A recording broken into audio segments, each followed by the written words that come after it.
I'm Tracy Baxter with today's Record Newswatch. The search is on for the man who robbed a bank in the town of Newburgh late this morning. It happened shortly after 11:30 at the Orange County Trust branch on North Plank Road. The man walked into the bank, pulled a handgun, and demanded money from several tellers working the counter. He gathered up the money and walked out the front door. Town police units as well as state police and Newburgh City Police set up roadblocks. There were no customers in the bank at the time of the robbery. The man police are looking for is described as white, between 55 and 65 years of age, 5'6" to 5'9", with a stocky build and gray hair. Wearing a light blue plaid shirt, light blue jeans, a dark colored hat, and carrying a black backpack. Keep checking back here at Record Online for the latest on the search for the robber.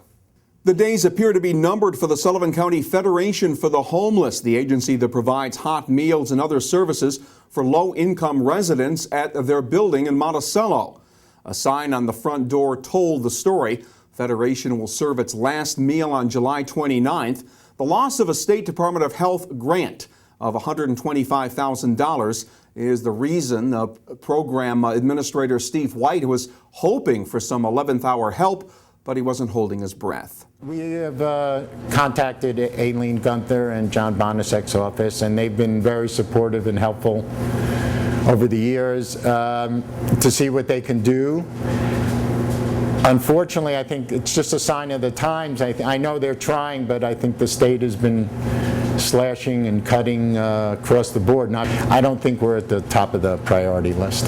This was a stopgap measure for a lot of people, and if it goes away, it's going to impact this area in ways that people really don't imagine just yet. The soup kitchen serves about 175 people a day, but sometimes as many as 250 when social assistance money runs out.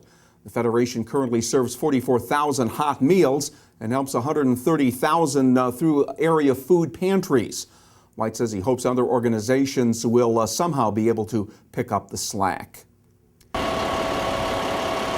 It will be up to the Federal Aviation Administration to investigate the circumstances surrounding the crash of a glider aircraft off Route 209 in the town of Deer Park Tuesday afternoon. The pilot, identified as a Bath, Pennsylvania resident, suffered what was described as non-life-threatening injuries after hitting his head during the unsuccessful landing.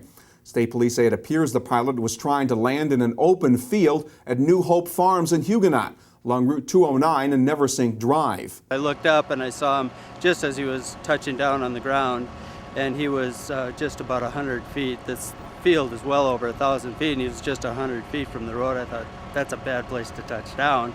He was going maybe 45, 50 miles an hour at that point, and he slowed down to maybe 20 by the time he came to our fence. And he smacked through the fence, and there was a truck coming on the road. He just barely missed the truck, and the truck slammed on his brakes and stopped, and he came to a rest at the other fence when he smashed through the second fence. A lightweight glider went through a wooden fence, crossed Neversink Drive, and went through another wooden fence on the other side of the road. The pilot had taken off from Wurtsboro Airport and was taking part in sailplane races prior to making the attempted emergency landing. A psychiatric exam has determined that Thomas Martin is mentally unfit to stand trial for the strangulation death of his father Lester Martin in November of 2009. The 59-year-old Town of Wallkill resident has been housed in the Mid-Hudson Psychiatric Center. An earlier forensic exam this year had declared Martin fit to stand trial for murder, but this latest exam requested by the defense brought a different conclusion. Prosecutors say they will not contest this latest unfit for trial ruling. An activated burglar alarm helped state police in Orange County make burglary arrests at a local lumber business Sunday night. And the alarm was sounding at Rusin Lumber on Leonard's Drive in the town of Montgomery. Responding officers discovered an open window, the proceeds from the break-in, as well as the suspects, 39-year-old Kevin Coyle of New Windsor and 36-year-old Joseph Flood of Newburgh. They've been charged with felony burglary and criminal possession of crack cocaine. A third person at the scene, 40-year-old Drimera Ward of Highland Mills, was charged with drug possession. It's state-of-the-art, and it now resides at the Shop-Rite supermarket in Montgomery. The supermarket chain's invested in a new technology that will be able to turn its hundreds of pounds of produce waste into compost. The machine, that goes by the name of High Volume Organic Waste Decomposition System, cost about $40,000. Supporters of the new composting technology say it'll save a valuable landfill space by diverting tons of food waste. Reporter Adam Bosch will have the full story in tomorrow's Times-Herald Record. What's happening here this weekend in the Catskills and Hudson Valley? Times-Herald Record arts and entertainment editor Timothy Malcolm is here with a preview of this week's 845 Scene. Thank you, Tracy. And this week on the 845 Scene Show with me, Timothy Malcolm, we have a lot of festivals happening this weekend in the Hudson Valley. We'll be previewing Mount Tremper Art Summer Festival, and we're also going to preview the Weekend of Chamber Music Summer Festival over in Jeffersonville and in the Catskills. We'll have that plus a rooftop performance in Newburgh and a little bit more about the stage performances happening across the Hudson Valley this weekend. Until tomorrow, this is Timothy Malcolm with the 845 Scene Show. Tune in at 845scene.com. Back to you, Tracy.